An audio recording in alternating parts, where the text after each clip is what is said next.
Assalamualaikum warahmatullahi wabarakatuh. Bismillahirrahmanirrahim. Assalamualaikum warahmatullahi wabarakatuh. Alhamdulillahi rabbil alamin. Ashhadu an la ilaha illallah wahdahu la syarika lah wa ashhadu anna Muhammadan abduhu wa rasuluh. Allahumma salli wa sallim wa barik ala sayyidina Muhammad wa ala alihi wa sahbihi wa man tabi'ahum bi ihsanin ila yaumiddin. Allahumma 'allimna ma yanfa'una wa anfa'na bima 'allamtana wa zidna 'ilman wa tuqa. Alhamdulillah wa syukrillah, masih diberikan oleh Allah Subhanahu wa taala umur, kita bisa beribadah dan kita bisa mendekatkan diri kepada Allah Subhanahu wa taala. Ini sebenarnya nikmat umur itu mahal. Dan banyak orang salah menggunakan kesempatan itu. Kalau kita hitung dan tuliskan kegiatan kita dari mulai bangun sampai tidur lagi, kebanyakan kosong, kebanyakan sia-sia, terbuang waktu seolah-olah waktu tidak berharga. Kenapa saya bilang waktu dan umur itu mahal? Karena masalahnya kalau berlalu tidak bisa kembali. Sakit, berobat, insya Allah kembali sehat. Rugi usaha, insya Allah dengan sabar kita bangkit, bekerja lagi, insya Allah bisa kembali memiliki kecukupan. Segala sesuatu yang kita rugikan bisa dikembalikan, kecuali umur, waktu. Yang kemarin tidak bisa jadi hari ini. Dan sikap orang mukmin, dia hanya memerlukan dan memfikirkan 2 hari. Hari pertama adalah hari kemarin, apa yang telah kita lakukan. Kalau yang baik, mudah-mudahan diterima di sisi Allah. Kalau yang banyak dosa maksiat isinya, memohon ampun kepada Allah Subhanahu wa taala, supaya hari kemarin ini tidak akan membawa beban sampai hari kiamat. Hari kedua adalah hari ini. Gitu kita bangun, masih ada umur, masih bisa bernafas. Alhamdulillahilladzi ahyana ba'da ma amatana wa ilaihin nusyur. Alhamdulillah yang telah menghidupkan. Nanti kita akan gali doa ini. Begitu kita bangun hari ini, berarti nikmati hari ini. Maksimalkan. Isi yang terbaik. Apalagi dalam kesempatan musim-musim ibadah seperti Ramadan.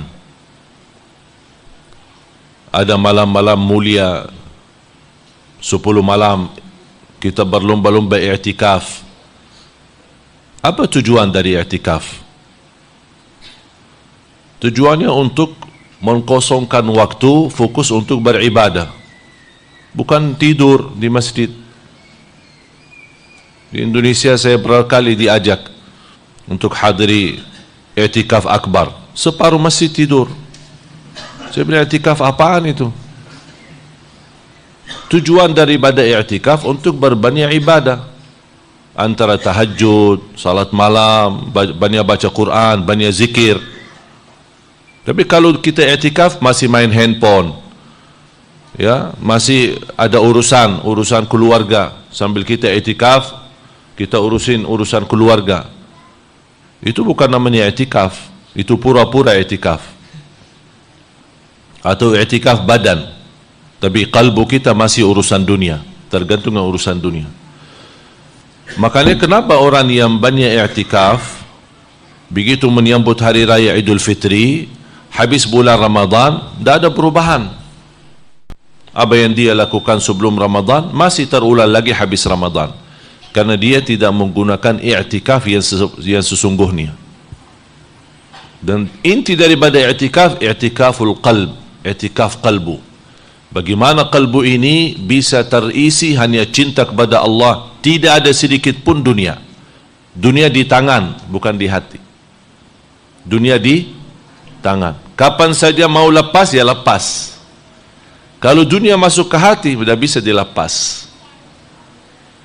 Terbawa dalam salat kita, terbawa dalam, jangankan dalam salat, sampai mimpi pun kita tidur, mimpi terbawa dunia. Sampai mimpi kita atau tidur kita tidak bisa nyaman gara-gara dunia. Bangun kaget, ada musibah, ada macam-macam.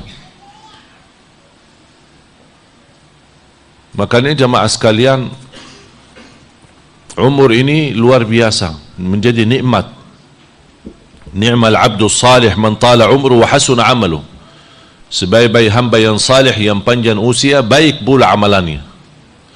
Dan itu yang akan ditanya oleh Allah. Allah tidak akan bertanya berapa usiamu, tapi yang ditanya oleh Allah nanti, apa isi usiamu. Allah kasih berapa, isinya apa.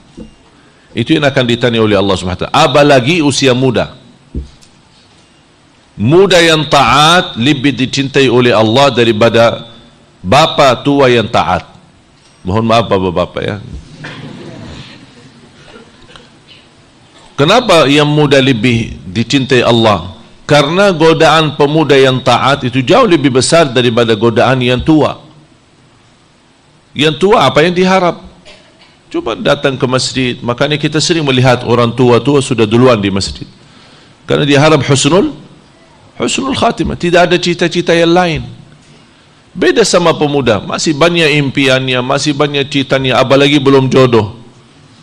Ya, banyak yang dia impiannya, bagaimana kapan ini, belum lagi godaan syahwat, belum lagi lingkungan, macam-macam. Tapi dia menghadapi semuanya, tapi mampu dia istiqamah di jalan Allah. Makanya salah satu berita gembira bagi pemuda yang taat adalah datang hari kiamat di bawah naungan Allah Subhanahu wa taala. Wa syabun nasha'a fi ta'atillah. Sebagaimana bersabda Rasulullah SAW, seorang pemuda yang berdiri dalam taat kepada Allah Subhanahu wa taala. Dan ini sesuatu yang sulit. Apalagi dalam zaman ini, zaman fitnah, godaan, lingkungan bebas, semua serba bebas, semua serba ada. Gaulan, kalau kita tidak berhati-hati, bahaya. Makanya salah satu karunia bagi seorang pemuda yang Allah lindungi dari keburukan dan kejahatan yang ada di zaman ini. Dia cinta masjid. Saya punya keponakan, Masya Allah luar biasa. Dari adik saya yang perempuan, ibunya penghafal Al-Quran. Punya anak 4, semuanya penghafal Al-Quran. Di antaranya keponakan saya ini, masih sangat muda. Saya lagi berjuangkan untuk mencari jodohnya di Indonesia. Penghafal Al-Quran, memiliki suara yang bagus, dan masih sangat muda. Baru usianya kurang lebih 19. Tapi Masya Allah, tidak pernah lepas dari Masjid Nabawi. Sampai diangkat dan diberikan penghargaan menjadi guru mengajar Al-Quran di Masjid Nabawi. Setiap saya pandangi dia, saya bersyukur kepada Allah Subhanahu wa taala. Bahkan dia tidak pernah tertarik dengan handphone. Saya bilang subhanallah, pemuda zaman sekarang. Nampaknya antum bukan pemuda zaman sekarang, barangkali pemuda dari zaman dulu terus tapi datang sekarang. Mana sekarang anak-anak muda tidak punya handphone? Rasanya kalau dia keluar dari rumah, lupa HP-nya, biarpun kena macet, dia berani mutar balik. Soalnya gatal tangannya kalau tidak ada handphone. Ini coba lihat sekarang kehidupan kita. Semua serba handphone. Syukur-syukur kalau masih isinya baik. Tapi ingat, setiap ketik di situ, apapun tertulis di situ, akan menjadi kenyataan di hari kiamat. Jangan sembarangan tulis. Kalau terlanjur menerima sebuah rekaman atau sebuah pesan yang isinya tidak baik, sudah terlanjur anda lihat, itu sudah dosamu. Tapi jangan coba-coba di-share. Kalau anda berani share, berarti akan membawa dosanya sampai hari kiamat. Biar anda mati, masih dosanya terus. Sebab kita share. Hadis palsu yang kita belum tabayyun apakah hadis sahih atau tidak. Banyak. Apalagi SMS atau WA yang berbunyi ketika kita menghadapi sesuatu, dapat kiriman yang mimpinnya Siti Fatimah atau siapalah gitu, Siti Zainab atau apa. Ayo kita terima. Kalau anda kirimkan ke 10 orang, insyaAllah akan dapatkan berita baik. Kalau tidak, hati-hati, bisa dapat anda kecelakaan. Ini bisa masuk ke syirik nih. Kok percaya yang aneh-aneh seperti ini? Memang kita di Indonesia terlalu mudah. Hal-hal yang aneh-aneh justru yang dipercaya. Tapi hal-hal yang jelas, niatan enggak. Makanya jemaah sekalian, manfaatkan usiamu. Apalagi usia mudamu. Masih bisa banyak belajar, masih banyak kesempatan menghafal Quran, banyak beribadah tahajud. Abdullah bin Umar radhiyallahu an ketika minta nasihat dari Rasulullah SAW, Rasulullah SAW menjawab, ni'mal abdu salih idza kana yaqumul lail. Sebaik-baik hamba yang salih kalau dia mampu menjaga salat malam. Terbawa dalam sejarah ketika Abdullah bin Umar menerima hadis ini, wasiat ini, berusia disebutkan 18 atau 19 tahun. Semenjak itu sampai usia puluhan tahun, 60-an ke atas, dia tidak pernah tinggalkan tahajud. Karena dia sudah tahu bersabda Rasulullah dan sangat jelas dan difahami, ni'mal abdus salih, sebaik-baik hamba yang salih kalau dia mampu menjaga salat malam. Afdalus salati ba'dal faridah salatul lail. Salat yang terbaik sesudah salat fardu, salat malam. Lebih baik dari duha, lebih baik dari sunnah qabliyah ba'diyah, lebih baik dari sunnah wudu, lebih baik dari seluruh sunnah. Yang terbaik di salat sesudah salat wajib adalah salat malam. Sayang sekali kalau ada seorang muslim lewat satu malam tapi tidak salat malam, walaupun 2 rakaat.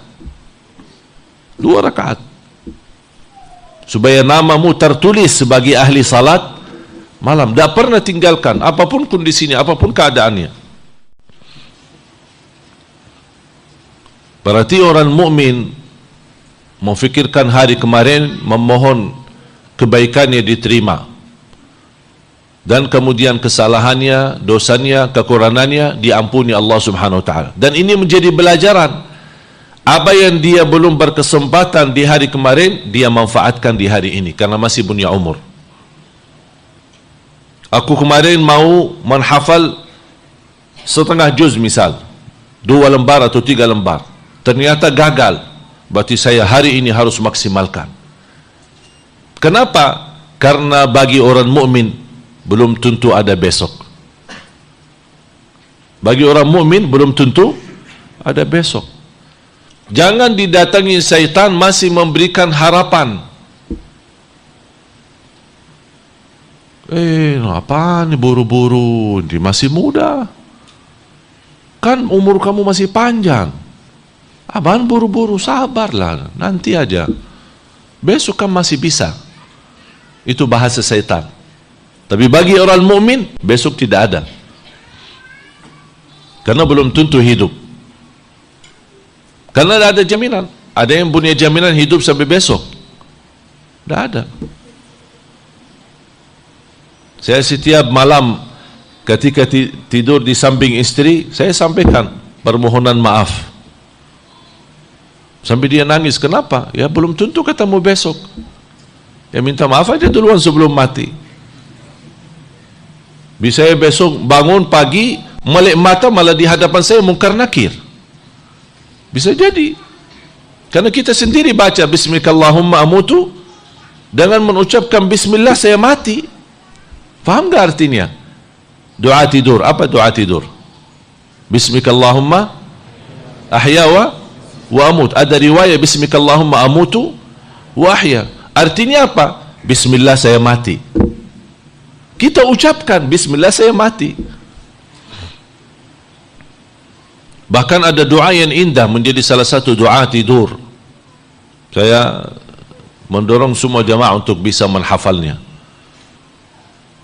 Bismika Rabbi wada'tu jambi wa bika arfa'hu fa in amsakta nafsi farhamha wa in arsaltaha fahfadhha bima tahfadh bihi ibadaka as-salihin. Ini doa kesukaan saya. Saya masih ingat semenjak masih baru masuk sekolah kelas 1 SD, saya hafal doa ini. Sampai sekarang alhamdulillah saya tidak pernah tinggalkan. Salah satu doa tidur. Selain ayat Al-Kursi, Subhanallah 33, Alhamdulillah 33, Allahu Akbar 34, menjadi jumlahnya 100. Dan juga salah satu amalan yang sangat luar biasa dahsyat dan manfaat yang dilakukan oleh Rasulullah SAW. Sampai kata Siti Aisyah, sampai di sakratul maut tidak ditinggalkan oleh Rasulullah amalan itu. Nanti saya akan kasih contohnya.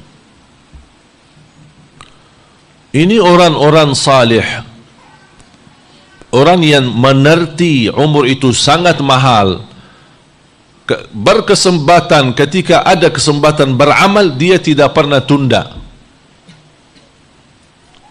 Jangan ada bahasa ketika anda misal berkesempatan sedekah, jangan ada bahasa di mulut kita, insya Allah kalau ada rezeki saya mau bersedekah. Sedekah apa adanya, apa adanya, biar 1000. Jangan anda merasa tidak berguna. Buat apa? Apa yang mereka bisa manfaatkan 1000? Anda tidak tahu manfaatnya apa, tapi Allah yang tahu. Sedekah, karena belum tentu besok masih bisa bersedekah. Belum tentu hidup sampai datang rezeki yang besar untuk bisa bersedekah lebih besar. Makanya ketika berkesempatan amal salih, jangan tunda. Sempatan tahajud, tahajud walaupun 2 rakaat, tutup dengan witir. Kalau tidak terbiasa bangun tengah malam, boleh sebelum tidur, karena tidak harus tidur dulu. Karena waktu salat malam mulai habis isya sampai subuh, itu semuanya waktu salat malam. Di awal malam boleh, di tengah malam boleh, di sepertiga terakhir malam boleh.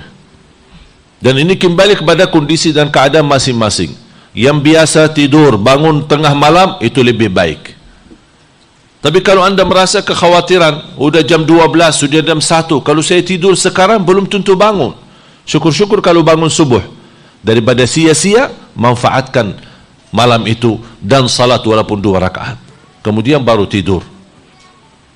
Kalau bangun masih ada waktu, silahkan salat tahajud lagi. Kalau sudah witir duluan, berarti tidak boleh witir lagi. Karena Rasulullah SAW melarang tidak boleh 2 witir dalam 1 malam. Baca Al-Quran. Saya dinasihatkan sama guru saya, dimanapun masuk tempat ada Quran, buka baca walaupun 1 ayat. Saya punya kebiasaan, masuk musalla bandara ada Quran, saya buka, baca 1 ayat, saya tutup. Masuk musalla, masuk masjid, buka Al-Quran, 1 ayat, saya tutup. Kenapa? Untuk berbanyak saksi. Kita tidak tahu kapan meninggal dunia. Mungkin ayat yang kita baca dari mana-mana dan di mana-mana, Allah Subhanahu wa taala bisa mengangkat derajat kita. Kita tidak tahu. Kita tidak tahu mana amal salih yang menjadi sebab Allah angkat derajat kita. Bahagia seorang yang mampu memanfaatkan usianya. Kalau sudah usia berlalu sampai sudah tua, pasti akan banyak nyesal. Dan saya harap silahkan anda bertanya sama orang yang sudah usia. Tanya mereka, Bapak ada rasa nyesal enggak terhadap usia yang sudah berlalu? Banyak orang yang nyesal. Ya, saya penyesal karena waktu saya masih muda tidak banyak belajar, tidak banyak berkesempatan untuk menghafal Al-Quran. Apapun alasannya, karena lagi susah, lagi apa, lagi urus keluarga, ada lagi kerja keras, apapun alasannya, pasti ada rasa nyesal. Apalagi di bulan suci Ramadan.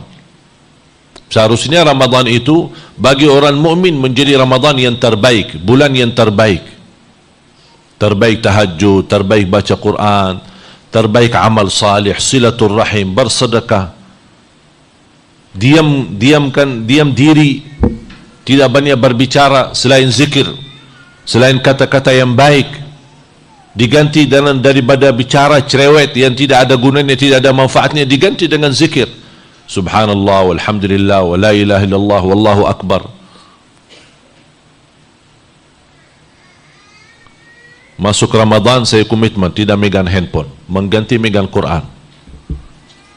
Sambil adik-adik saya, gimana kita hubungi? Tak usah hubungi. Buat apa? Apa urusan bintik di dunia ini? Tak ada yang bintik. Manfaatkan. Karena saya ingin mengejar bagaimana Imam Syafi'i yang kita banyak di Indonesia mengikuti mazhabnya. Beliau mampu mengkhatam Al-Quran dalam bulan suci Ramadan 60 kali. Bertanya diri masing-masing, berapa kali sudah khatam Al-Quran? Berarti dalam sehari 2 kali. Saya ingat waktu masih di Madinah,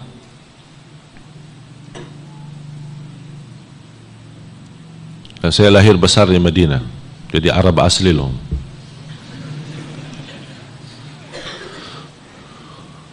Ketika kami libur sekolah, salah satu yang sangat membantu aturan pemerintah di sana, libur sekolah ada libur panjang. Kalau sudah ujian nasional, ujian naik kelas, habis selesai ujian, ada libur panjang. Berapa bulan? 4 bulan. Kapan? Ramadan, Syawal, Zulkaidah, Zulhijjah. Baru masuk sekolah lagi 1 Muharram tahun Hijriah. Jadi bulan ibadah semua full libur. Nikmat Ramadan, tidak ada pusing sekolah. Ramadan full aktivitas ibadah. Kemudian bulan Syawal, apalagi masuk musim haji. Dan salah satu yang kami komitmen bersama teman, berlomba-lomba di Masjid Nabawi untuk berbanyak khatam Al-Quran. Di antaranya target saya, karena semenjak itu saya hafal dan belajari bagaimana Imam Syafi'i mampu mengkhatam 60 kali. Saya punya target bersama teman untuk bagaimana bisa mengkhatam Al-Quran 60 kali dalam satu Ramadan. Alhamdulillah gagal. Tidak dapat. Saya bingung kok Imam Syafi'i bisa.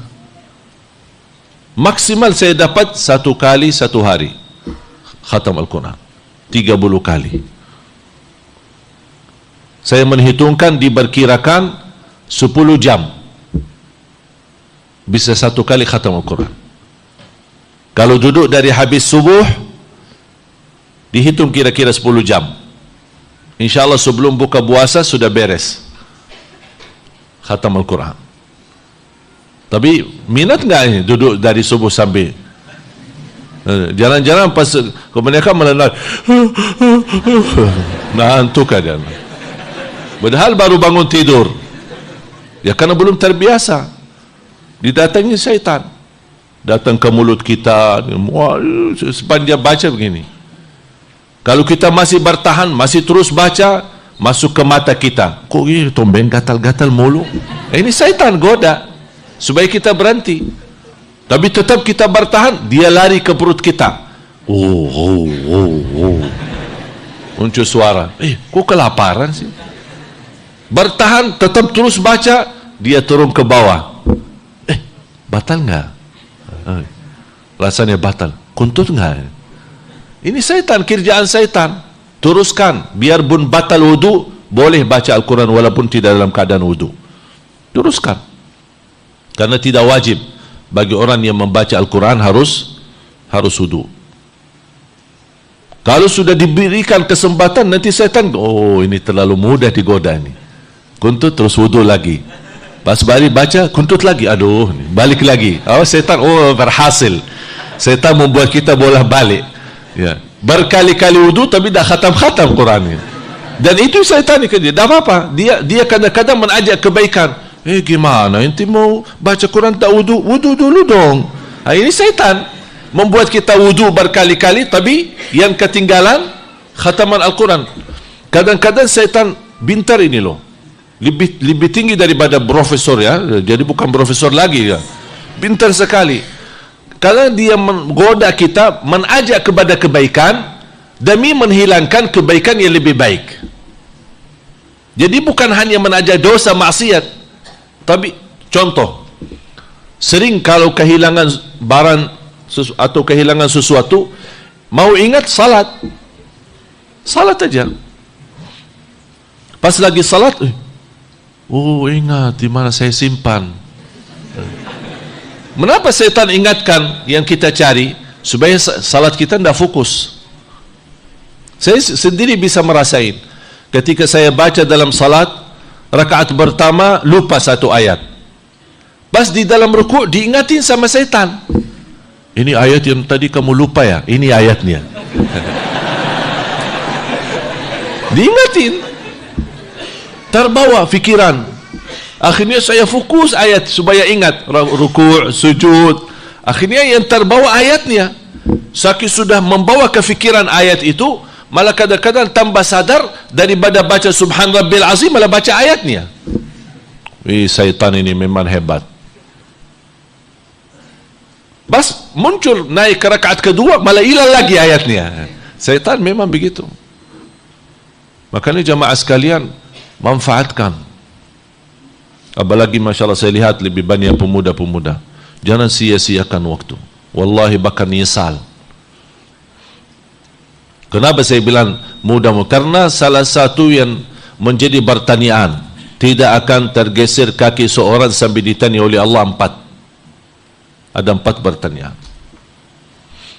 Jadi di kubur ada 3. Man rabbuka, madinuka, man nabiyuka. Siapa Tuhanmu, apa agamamu, siapa nabimu. Kemudian di hari kiamat ada 4. Siapkan 7 pertanyaan. Siapkan jawabannya. An umurihi fima afna. Umurnya Allah tanya, apa yang kamu habiskan umur itu? Isinya apa? Wa an syababihi fima ablah. Dan khususnya umur mudamu, apa yang kamu gunakan? Mengapa? Karena tenaganya kuat, fisik kuat, jauh lebih sehat dibanding yang tua. Makanya kekuatan yang Allah berikan ini di usia mudamu, apa yang kamu gunakan, kata Allah? Apakah kekuatan yang aku berikan gunakan untuk mendekatkan diri kepada Allah, untuk agama Allah, atau menggunakan untuk syahwat, mengejar hawa nafsu? Dan disitulah perbedaan. Orang pemuda tenaganya kuat, syahwatnya tinggi, hawa nafsunya, tapi dia injak itu semua dan dia utamakan ridha Allah Subhanahu wa taala. Dan ini membutuhkan tekad yang tinggi, perlawanan yang kuat. Tidak mudah. Tidak mudah jamaah sekalian. Karena pemikiran pemuda, hati pemuda, hawa nafsu pemuda beda sama yang tua. Tapi dia mampu melawan itu semua dan selalu memohon pertolongan dari Allah Subhanahu wa taala agar dia bisa menjadi pemuda yang taat, yang takwa, agar keberkahan ketaatannya di usia mudanya terbawa sampai dia tua. Sebagaimana seorang dari as-salafus salih, ketika beliau sudah tua bersama anak-anak muda, kemudian dia melewati satu jalur jalan, melihat ada sungai, terpaksa mereka loncat. Dan mereka pemuda kasihan melihat si tua ini bagaimana mampu dia loncat. Ternyata malah dia duluan loncat. Mereka kaget, ku antum seusia ini tapi masih punya kuat untuk loncat. Apa dia menjawab? A'dha'una hafidhnaha lillahi fis sighar fahafidhaha Allahu lana fil kibar. Ini tubuh badan kami jaga seusia muda kami karena Allah, makanya di usia tua kami Allah yang menjaga tubuh badan kami. Dan setiap dosa yang kita lakukan akan menurani tenaga kekuatan kita. Dosa mata, dosa tangan, dosa kaki. Tapi berjalan waktu tidak akan merasa sesaat, tapi lama kelamaan akan berasa berkurang. Saya pernah bertemu seorang ulama dari India. Baru saja meninggal, usia 130 lebih. Tapi Masya Allah, tak pernah baki tongkat, biasa saja santai. Hafal Bukhari, Muslim, Abi Daud, Nasai, Tirmizi. Dan kekuatan hafalan lebih hebat daripada pemuda-pemuda. Yang membuat lebih kami kaget melihat beliau membaca buku-buku tanpa pakai kacamata. Tajam, Masya Allah, pandangan matanya. Bersama ada teman, ada juga beberapa ulama. Mereka bertanya sama beliau, kok bagaimana antum bisa sambil Masya Allah, kita udah mau 50 atau mau 60 sudah banyak kekurangan pandangan mata kita. Sulit melihat Al-Quran, sulit membaca buku. Apa kata beliau? Seumur hidupku saya tidak pernah melihat wanita bukan muhrim. Kita sering cuci mata.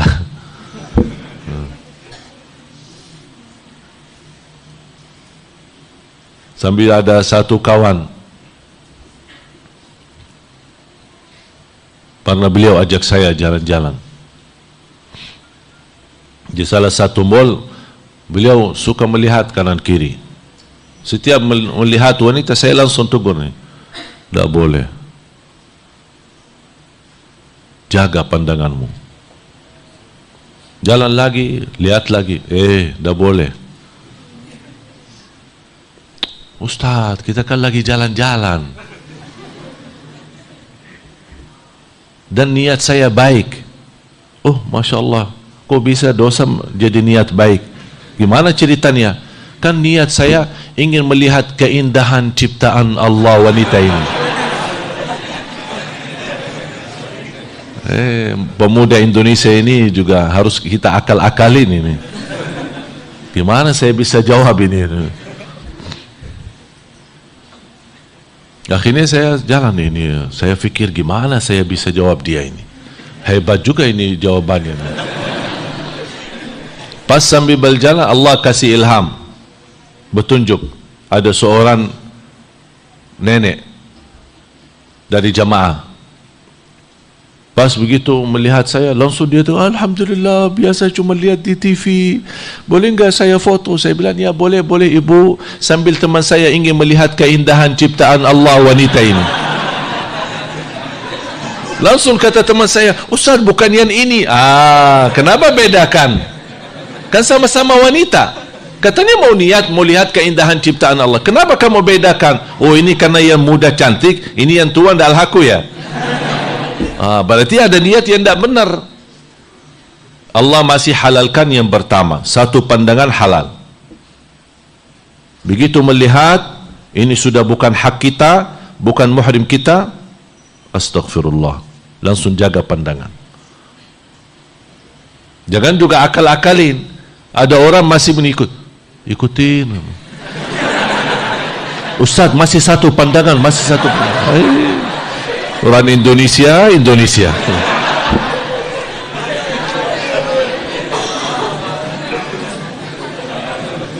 Makanya banyak istighfar. Sering saya apalagi kita hadir majlis-majlis seperti ini, namanya manusia pasti melihat. Dan mungkin sepanjang ceramah tutup mata mulu. Makanya terus ingat istighfar. Supaya apa? Istighfar menjaga pandangan kita, jangan sampai terlanjur sampai menjadi syahwat. Jangan pandangan ini membawa syahwat, itu bahaya. Sampai ada satu orang gelisah, tidak bisa tidur karena gara-gara satu pandangan. Aduh, kapan bisa ketemu lagi? Kayaknya kalau jodoh saya, ya Allah. Ada enggak gitu? Ada. Sampai terbawa dalam mimpinya, padahal cuma baru sekali lihat. Ternyata kenapa? Karena syaitan berhasil melimbarkan panahnya ke hati. Ketika syaitan melimbarkan panahnya ke hati, tanpa kita mengucapkan astaghfirullah, akhirnya panah itu menguasai hati, akhirnya terbawa fikiran.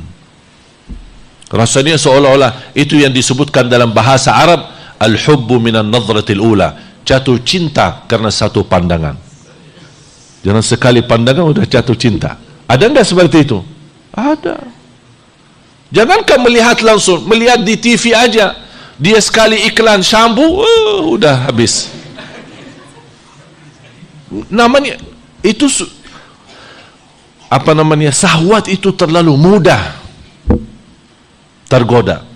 Makanya ketika kita terlanjur melihat satu pandangan dan kita tahu itu haram, bukan hak kita, langsung segera tutupi dengan istighfar. Kenapa?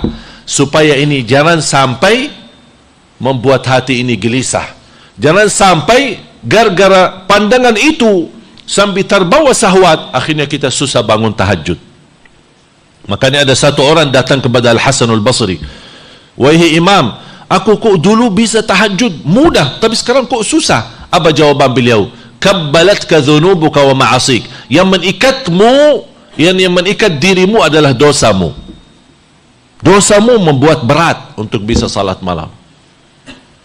Dan orang salih, pandai dan pintar, dia bisa melihat kondisinya. Ketika ada perubahan dalam kehidupannya, berkurang ibadahnya, harus dia bertanya diri, ada apa sok sampai ibadah saya mulai berkurang? Dosa apa yang saya lakukan yang belum saya sadari dan saya belum memohon ampun kepada Allah Subhanahu wa taala? Harus kita cek. Makanya kata Al-Hasan Al-Basri rahimahullah, saya bisa melihat buruknya dosaku ketika perubahan akhlak istriku, akhlak anakku, akhlak kendaraanku. Ketika ada perubahan sikap akhlak, saya pulang ke rumah melihat istri saya tidak menyambut seperti biasa, dia tidak menyalahkan istrinya.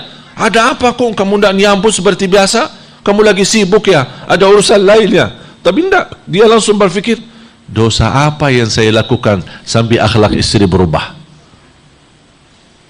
Anak dulu taat, Masya Allah, salah turut dengan orang tuanya, tiba-tiba kok nakal, tiba-tiba suka ini, suka itu, macam-macam.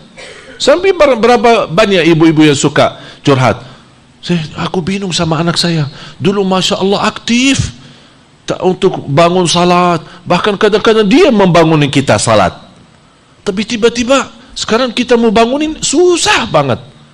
Saya langsung jawab, Bu, coba cek dosa apa yang ibu lakukan. Jangan kita langsung lemparkan kesalahan kepada anak kita. Kita harus tanya diri, apa yang dosa yang kita lakukan sampai ada perubahan akhlak lingkungan kita, termasuk istri kita, suami kita, anak kita. Termasuk suami, kalau ibu melihat ada hal-hal yang memunculkan rasa kecurigaan terhadap suaminya, suami kemana, apa yang dia lakukan, sama siapa dia berhubungan, muncul hal-hal yang seperti ini, ingat, kalau ada perubahan sikap akhlak suami, berarti harus ibu bertanya diri, dosa apa yang saya lakukan sampai suami jadi seperti ini. Dan ini semua pengaruhnya dosa. Di mana dosa yang kita lakukan langsung dibalas oleh Allah Subhanahu wa taala dengan hal-hal yang terjadi dalam kehidupan kita yang kita tidak sadarkan. Alhamdulillah masih Allah mau membalas. Jangan kita Allah simpan dosa kita.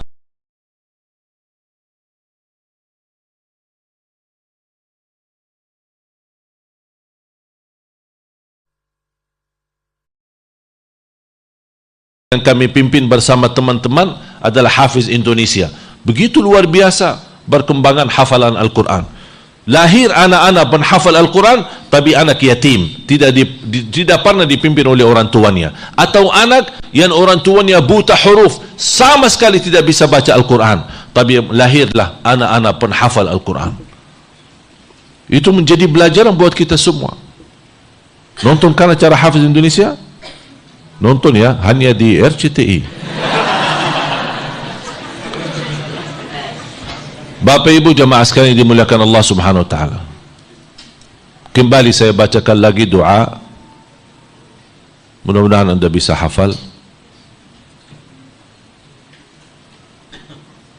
dan bisa dicarikan di buku buku zikir sehari-hari. Kan ada buku zikir sehari atau buku zikir pagi dan petang, ada di situ.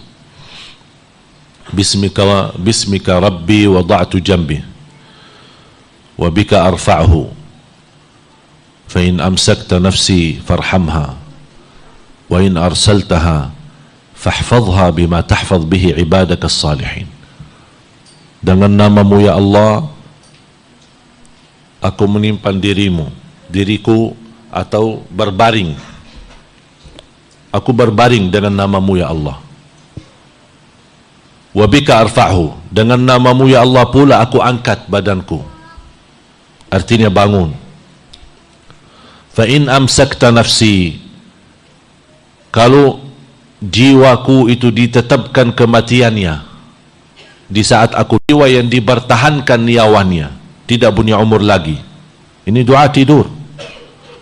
Kalau jiwaku termasuk orang yang dipertahankan nyawanya, tidak dilepas, berarti sudah habis umurnya ketika tidur. Ada enggak orang tidur terus mati? Tidak ada. Dibangunin subuh sudah meninggal. Dan disitulah tertulis fa in amsaktaha farhamha. Kalau jiwaku termasuk yang dipertahankan, ya Allah mohon dirahmati. Karena mohon maaf kita butuh dirahmati Allah Subhanahu wa taala. Ketika menghadapi kematian, sakratul maut, ketika kita di dalam kubur, ketika kita dibangkit, kita butuh rahmat dari Allah Subhanahu wa taala. Jadi ketika membaca doa ini membuat saya tertutup hati. Sejauh mana kita sadarkan doa-doa yang sangat sederhana, tapi maknanya sangat mendalam. Contoh sama doa ketika kita bangun tidur, alhamdulillahilladzi ahyana. Semua alhamdulillah di Indonesia banyak yang hafal doa ini. Tapi pernah enggak kita rasakan alhamdulillahilladzi ahyana ba'da ma amatana wa ilaihin nusyur. Alhamdulillah yang telah menghidupkan sesudah mati. Padahal hakikatnya kita tidur dan bangun. Kenapa di dalam doa tidak ada alhamdulillah yang membangunkan sesudah tidur? Kenapa ada istilah mati dan hidup? Karena ulama menjelaskan tidur itu mati kecil, bisa menjadi mati besar. Alhamdulillahilladzi ahyana ba'da ma amatana wa ilaihin nusyur. Ada lagi doa bangun tidur, alhamdulillahilladzi radda ilayya ruhi wa afani fi jasadi wa adhina li bi dzikrih. Alhamdulillah yang telah kembalikan ruhku. Saya lebih dahsyat membaca doa ini. Kok ruhku dikembalikan? Berarti selama tidur ruh kita diambil. Kita bangun, alhamdulillah alladzi radda ilayya ruhi. Di riwayat yang lain, alladzi radda alayya ruhi. Alhamdulillah yang telah kembalikan ruhku. Wa afani fi jasadi, diberikan afiat di jasadku. Wa adhina li bi dzikrih, diizinkan untuk menyebutkan namanya. Membuat saya harus mencari tahu apa yang akan terjadi ketika kita tidur. Saya gali cari hadis yang lain atau cari ayatnya. Dan subhanallah Allah membukakan hati ketika membaca surat Az-Zumar ayat 42. Kalau tidak salah surah 39 ayat 42. Surat Az-Zumar. Coba baca, buka surat Az-Zumar.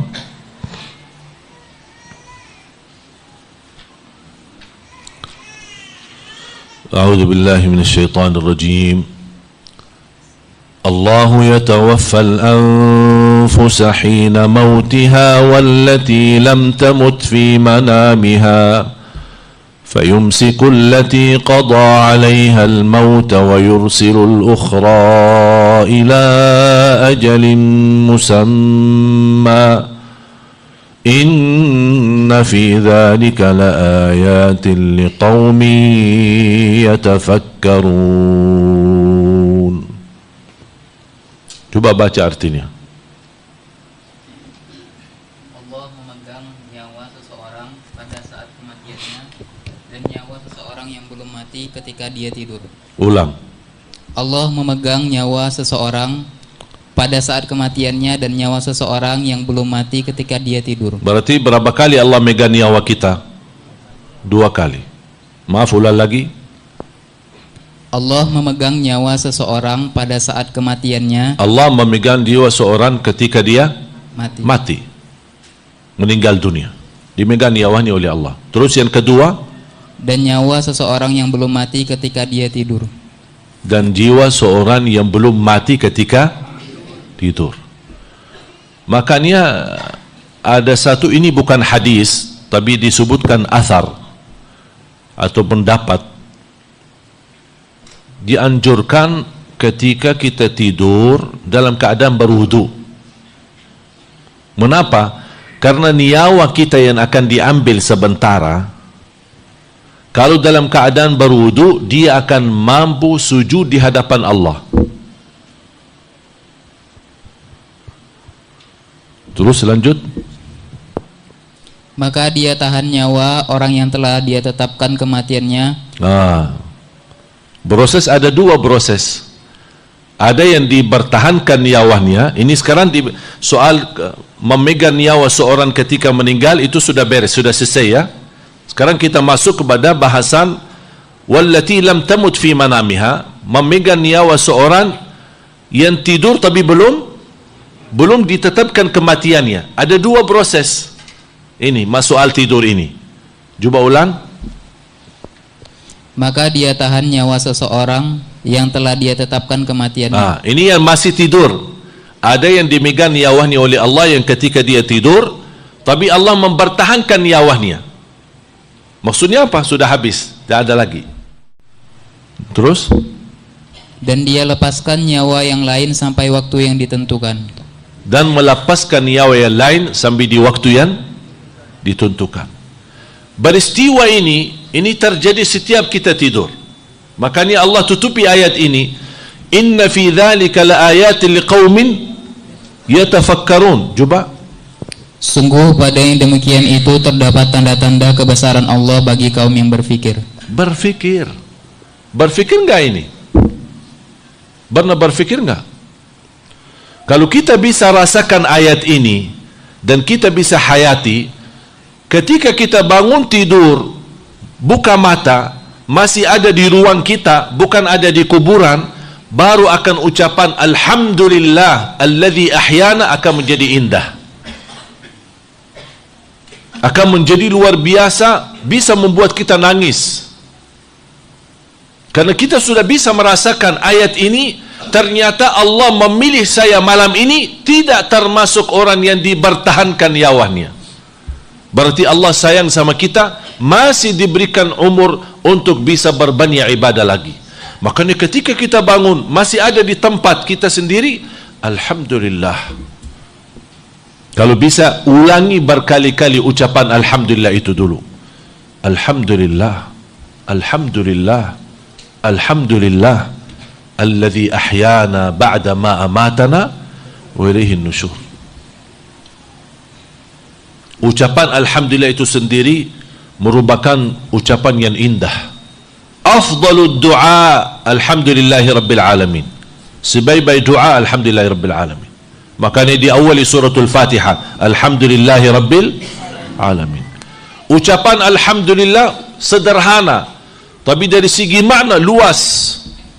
Bisa mencukupi maknanya langit dan bumi. Kalau disebarkan, diedarkan makna alhamdulillah, bisa menguasai bumi dan langit dengan ucapan yang indah ini. Dan seindah-indah ucapan alhamdulillah ketika terucap tapi dirasakan oleh kalbu. Kalau habis makan kita ucapkan alhamdulillah, itu biasa. Habis minum ucapkan alhamdulillah, itu biasa. Tapi bisa enggak kita rasakan ucapan alhamdulillah ketika bangun tidur dan kita merasakan ternyata saya terpilih menjadi orang yang belum ditetapkan nyawanya oleh Allah Subhanahu wa taala. Kalau di malam itu Allah tetapkan nyawanya, ya Allah, aku belum siap menghadap Allah Subhanahu wa taala. Makanya Allah tahu kita belum siap, masih diberikan kesempatan untuk berbanyak ibadah lagi. Apalagi ucapan alhamdulillah ketika diuji, itu lebih indah lagi. Karena musibah, karena ujian, ada orang tua meninggal, saudaranya dibunuh, atau menjadi salah satu korban bom. Tapi sebelum kita ada berkata-kata, pertama yang muncul dalam lidah kita, alhamdulillah, inna lillah wa inna ilaihi raji'un. Dan disitulah susahnya. Ketika kita diuji, mohon maaf, berat ucapan alhamdulillah. Kenapa saya diuji? Marah, namuk, panjang lebar, tak terima, sambil mukul diri, tarik jilbabnya, merasa kenapa saya diuji? Padahal saya orang baik, saya suka tahajud, saya suka ini. Kenapa aku yang terpilih diuji? Kenapa suami saya yang jadi kurban? Habis panjang lebar dia mengeluh, habis panjang lebar dia menadu, habis panjang lebar ujung-ujungnya, ya udahlah, sabar deh. Mau bilang apa? Itu namanya sia-sia pahala sabarannya. Karena dia sudah mengucapkan kata-kata yang menunjukkan dia tidak terima takdir Allah Subhanahu wa taala. Beda sama orang ketika diuji, pertama ucapan yang keluar, alhamdulillah, inna lillahi wa inna ilaihi raji'un. Ya Allah, kuatkan hati aku bisa sabar menghadapinya. InsyaAllah akan langsung segera datang pertolongan Allah. Makanya Allah Subhanahu wa taala bertanya sama malaikat, ketika hamba ditimpa musibah, kata Allah kepada malaikatnya, apa yang diucapkan oleh hambaku? Malaikat menjawab, hambamu ya Allah menjawab, alhamdulillah, inna lillahi wa inna ilaihi raji'un. Langsung kata Allah Subhanahu wa taala, wahai malaikatku, bangunlah rumah di dalam surgaku, diberikan nama rumah itu Alhamdu, menjadi hadiah istimewa dari Allah khusus bagi orang hamba yang mampu mengucapkan alhamdulillah pertama kali ketika ditimpa musibah. Makanya disebutkan as-sabrul jamil. As-sabr al-jamil. Apa itu artinya sabar jamil? Sabar yang indah. Apa itu sabar yang indah? As-sabrul jamil, sabrun bila tasyakki, tidak pernah mengeluh di dalamnya. Gimana kondisi Pak? Alhamdulillah. Ibu gimana? Walaupun lagi stres, alhamdulillah, semuanya dari Allah. Dengan hati, Masya Allah. Beda sama orang, gimana Bu? Aduh, capek, pusing, stres. Tapi mau bilang apa? Sabarlah. Habis, sia-sia. Sama juga pemaaf, al-aful jamil. Al-afu al-jamil. Apa itu afu jamil? Afu jamil itu adalah pemaaf tapi tanpa menyakiti. Afun bila adha, memaafkan tanpa menyakiti hati. Kalau ada orang salah sama kita, dia datang minta maaf, mau nggak dimaafkan? Mau nggak dimaafkan? Mau? Terus gimana perasaan hati? Sama dengan kesukaan kita dulu atau beda? Hah? Pasti beda. Apalagi habis sudah ketemu ini yang kemarin ini yang menyakiti saya. Berarti kita belum masuk ke level al-afu al-jamil, pemaaf yang indah, pemaafan yang indah. Atau ada cara lain, orang datang minta maaf, kita panjang lebar. Ya Bu, nih kemarin berapa kali Ibu sudah menyakiti saya. Ibu tidak sadar-sadar. Ini gimana Bu? Ya udahlah, saya maafkan. Habis menyakiti baru, itu bukan pemaafan yang indah. Pemaafan yang indah, kita ikhlas memaafkan orang dan tidak ada yang tersisa bekas-bekas sakit di dalam hati. Kira-kira bisa enggak itu? Ayo tanya diri, bisa enggak? InsyaAllah memaafkan orang bisa, tapi hati ini yang agak sulit. Makanya saya selalu berpesan, saya tidak mau mendengar orang datang ke saya menceritakan ucapan-ucapan orang lain terhadap saya.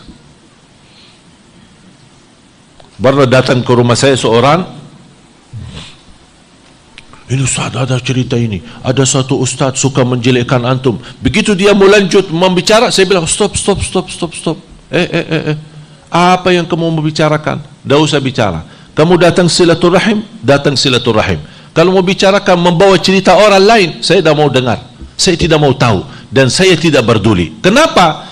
Kalau saya memberikan kesempatan mendengar, pasti sakit hati, dan saya belum tentu mampu mengobati rasa sakit itu.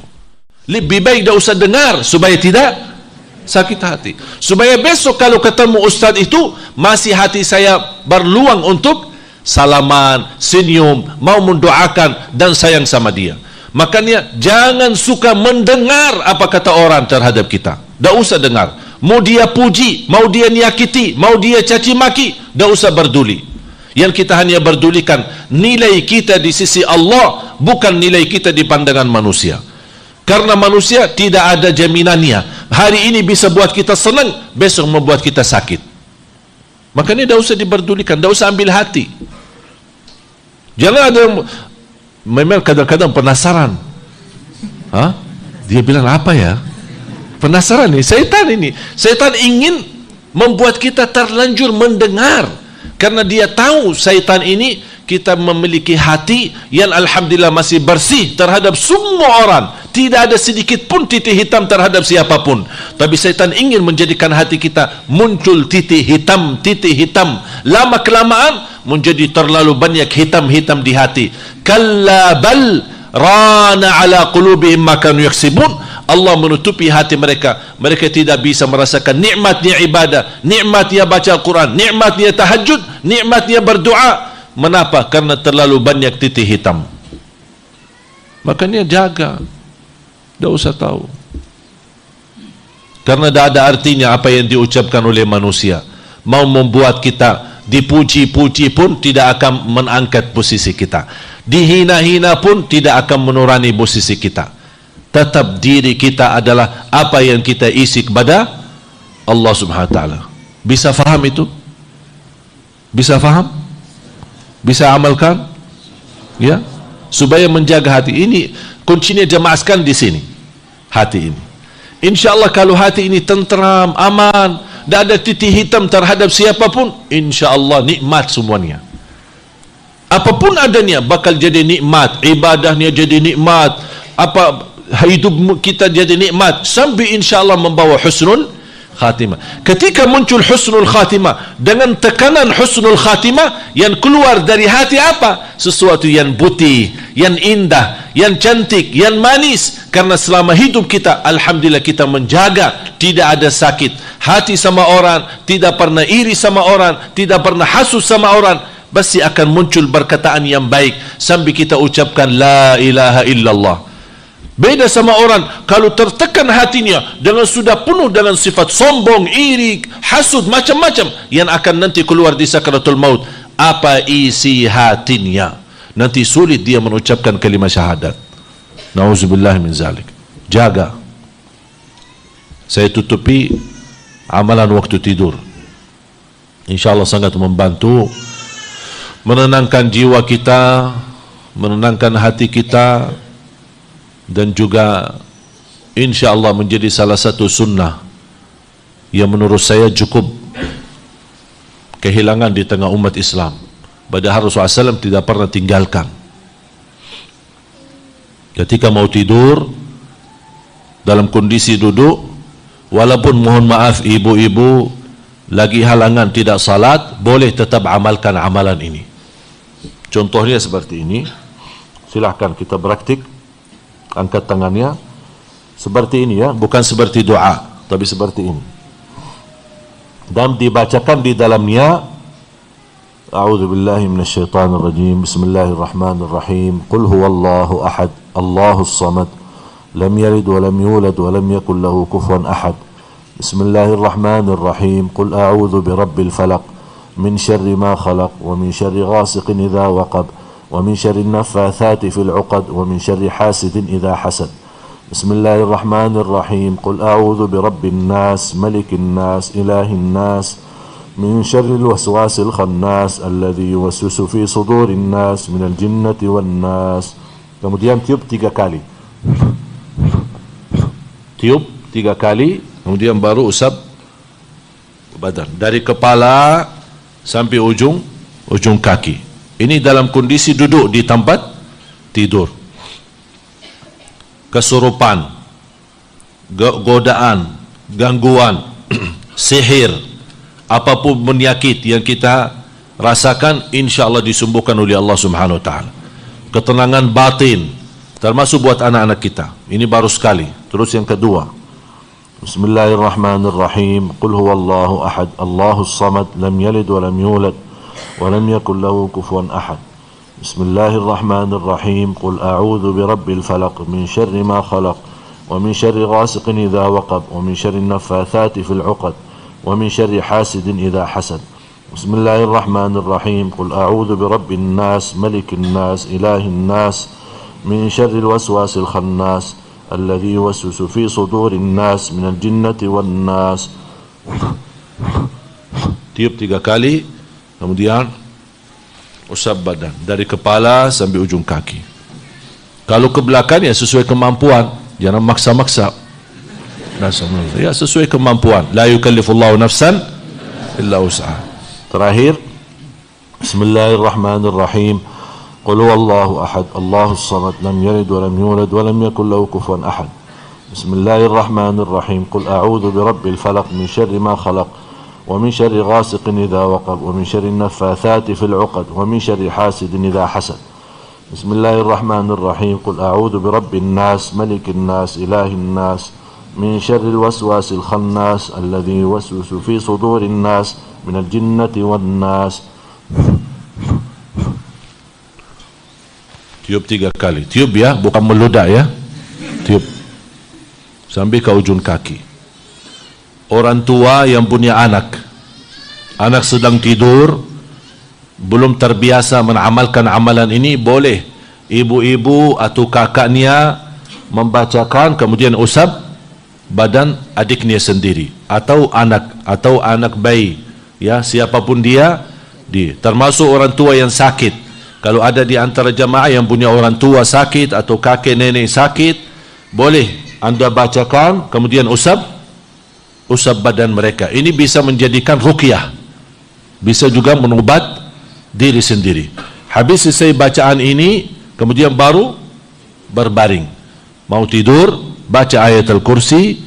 Habis ayat al-kursi, baca 3 ayat terakhir, lillahi ma fis samawati wa ma fil ard wa in tubdu ma fi anfusikum aw tukhfuhu yuhasibkum bihillah fayaghfiru liman yasha wa yu'adzibu man yasha wallahu ala kulli syai'in qadir, sampai akhir fansurna ala al-qaumil kafirin. 3 ayat terakhir suratul Baqarah. Habis itu subhanallah 33, alhamdulillah 33, Allahu Akbar 34, menjadi jumlahnya 100. Baru bismikallahumma amutu wa ahya atau bismikallahumma ahya wa amut. Kalau hafal doa yang tadi, bismika rabbi wada'tu jambi wa bika arfa'hu fa in amsakta nafsi farhamha wa in arsaltaha fahfadhha bima tahfadh bihi ibadaka salihin. Masih banyak sebenarnya panjang doa-doa tidur, mungkin ada lebih dari 10 macam ya, karena mungkin terlalu banyak, takut nanti susah hafal. Dan orang Indonesia kalau tidak hafal semuanya, hilang semuanya. Makanya saya kasih sebagian, tidak kasih semuanya, saya kasih sebagian biar dijaga. InsyaAllah mudah-mudahan saya kumpulkan ada 20 amalan saya buatkan, karena selama saya di Indonesia sudah mau 10 tahun, sudah tahu karakter orang Indonesia. Orang Indonesia maunya yang mudah, yang enak dan masuk surga. Ribet-ribet, susah-susah tidak mau, pusing. Karena dia sudah sendiri pusing, ditambah lagi ajaran agama membuat dia pusing, berat. Makanya saya buat buku 20 amalan ringan tapi pahalanya sangat menakjubkan. Ringan diamalkan, mudah diingat, mudah dihafal, tapi pahalanya luar biasa. Jadi kumpulkan dalam satu buku. Dan insyaAllah mungkin nanti kita titipkan di Nurul Hayat, mudah-mudahan insyaAllah bisa bermanfaat. Sekarang saya tidak bawa, tapi ada di toko-toko buku ada 20 amalan ringan tapi pahalanya sangat menakjubkan. Mudah-mudahan insyaAllah bermanfaat. Dan semua amalan yang saya sampaikan memang amalan yang sudah dilakukan oleh Rasulullah sallallahu alaihi wasallam. Sangat bagus, sederhana, mudah, tapi pahalanya sangat luar biasa. Dan itulah yang kesukaan saya, mencari yang promo. Faham enggak promo? Ya. Yang tidak butuh banyak kerjaan tapi pahalanya besar. Ini bisnis sama Allah. Kita juga harus pintar bisnis. Allah SWT menawarkan 5 waktu salat, kita dapat 50 pahalanya. Seperti kita kerjakan 50 kali salat. Salat duha sekian pahalanya. Salat malam apa lagi? Sunnah subuh qabliyah. Sesudah azan subuh yang disebutkan sunnah fajar, sunnah subuh, sunnah fajar, sunnah qabliyah sama isinya. Sesudah azan sebelum salat dilaksanakan lebih besar pahalanya daripada dunia dan ini sunnahnya, apalagi yang wajib salat subuhnya luar biasa. Dan banyak karunia-karunia pahala di sisi Allah. Amalan sederhana tapi pahalanya yang Allah janjikan begitu luar biasa besar di sisi Allah Subhanahu wa taala. Semoga apa yang saya sampaikan bermanfaat. Mohon maaf waktu terbatas karena saya harus langsung lanjut ke Jakarta, karena insyaallah nanti siang kita akan sambut kedatangan tamu istimewa untuk acara Festival Hafiz Indonesia yang akan ditayangkan besok hari Ahad di RCTI, kalau tidak salah jam 4 sore, live bersama anak-anak Hafiz Indonesia, namanya Festival Hafiz Indonesia. Dan kedatangan tamu Syekh Muhammad Taha Al-Junaid, ya, yang biasa kita tahu suara-suara beliau di YouTube. Sekarang memang sudah dewasa ya, sudah besar lah, usianya sekarang 24. Beliau berasal dari negara Bahrain, tapi beliau menjadi figur dan terkenal di usia muda beliau, masih di usia ya, istilahnya 10 tahun, 12 tahun. Suaranya sangat Masya Allah, viral dan sangat terkenal. Apalagi di Bahrain ketika beliau muncul, belum ada waktu itu qari-qari dan imam-imam yang memiliki suara yang indah. Tapi subhanallah, walaupun beliau tumbuh dewasa sampai sekarang 24 tahun, tapi masih mempertahankan keindahan suaranya. InsyaAllah kita bisa menikmati kedatangan beliau di bulan suci Ramadan ini, InsyaAllah hari Ahad besok bersama Ananda Masita. Karena saya membawa Syekh Muhammad Taha Junaid ini karena cita-cita Masita. Kenal gak Masita? Ya, seorang tunanetra tapi subhanallah luar biasa. Beliau pernah berpesan sama saya, boleh enggak saya mendatangkan Muhammad Taha Junaid? Di saat itu memang saya tidak kenal secara langsung, tapi alhamdulillah karena kita banyak ada grup-grup Ahlul Quran, kami ada grup bersama-sama imam besar Masjidul Haram dan Masjid Nabawi, Imam Kuba, Imam Qiblatain dan qari-qari besar di beberapa negara. Kita kumpul ada satu grup, makanya saya share ke sana dan mendapatkan arahan dari beberapa teman-teman dari Kuwait, ada dari Bahrain, ada dari Emirat, termasuk imam-imam besar Masjidil Haram, ada Syekh Sudes dan yang lain-lain. Dan alhamdulillah ketika kami share mendapatkan info dan langsung bisa kontak kepada beliau, dan saya mengundang karena saya sudah menjanjikan kepada Masita, insyaallah saya akan berjuangkan sampai bisa mendatangkan Syekh Muhammad Taha Junaid, dan alhamdulillah Allah kabulkan cita-cita. Dan mudah-mudahan beliau bisa betah di Indonesia. Kenapa saya bilang betah di Indonesia? Supaya enak diundang lagi. Karena kadang kalau sudah sekali tapi tidak betah, susah diundang lagi. Makanya doakan ya, semoga insyaAllah dengan kedatangan beliau mudah-mudahan bisa menginspirasi anak-anak kita menjadi insyaAllah menghafal Al-Quran dengan suara yang indah sebagaimana Syekh Muhammad Taha Al-Junaid. Terima kasih, semoga apa yang sampaikan bermanfaat. Mari kita tutupi dengan doa. Bismillahirrahmanirrahim. Alhamdulillahirabbil alamin. حمدا كثيرا طيبا مباركا فيه مباركا عليه كما يحب ربنا ويرضى. اللهم صل على محمد وعلى آل محمد كما صليت على إبراهيم وعلى آل إبراهيم إنك حميد مجيد. Ya Allah, berilah kepada kami petunjuk pada jalan yang lurus. Ihdinas siratal mustaqim. Hidupkanlah kami dalam keadaan iman, wafatkanlah kami dalam keadaan Islam. Jadikan kami bersama-sama hamba-Mu yang salih-salihah. Akhiri hayat kami dengan husnul khatimah. Ya Allah, atas izin-Mu kami sama-sama berkumpul di majlis ini. Berilah kepada kami kemuliaan, bersama-sama bertemu kembali di dalam surga-Mu ya Allah ya Dzal Jalalul Ikram bersama Nabi Muhammad sallallahu alaihi wasallam. Ya Allah, aku mohon untuk semua jemaah yang hadir, selepas majlis ini masing-masing pulang sudah diampuni segala dosanya, disucikan hatinya, dibersihkan jiwanya, diselamatkan setiap langkah-langkahnya, dikabulkan hajatnya, diterima impiannya, dan mudah-mudahan diberikan sisa umur yang lebih baik daripada yang sudah lalu. Ya Allah, berikan kepada semua jemaah yang hadir menjadi ahlul Quran.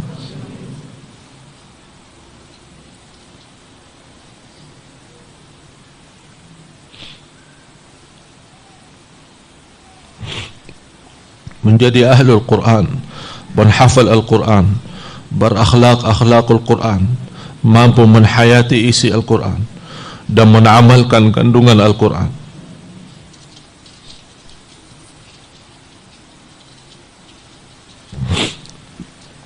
Hidup dan mati bersama Al-Quran.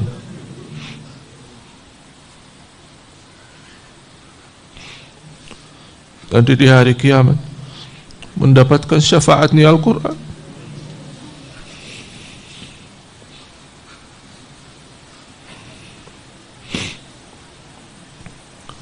Birahmatika ya arhamar rahim.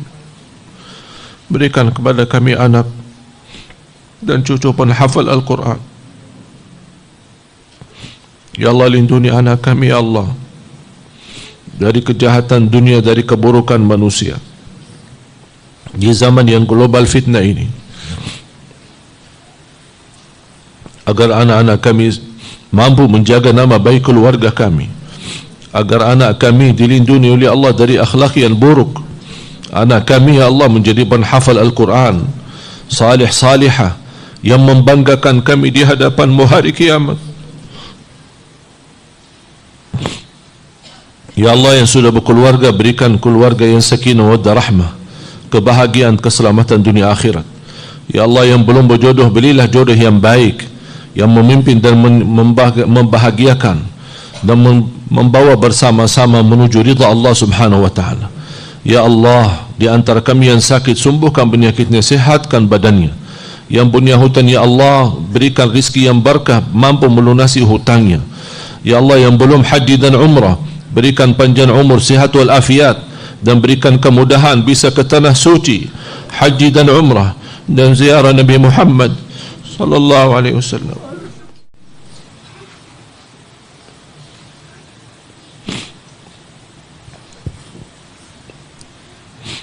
برحمتك يا أرحم الراحمين. اغفر لنا ولوالدينا وارحمهما كما رباني صغيرا.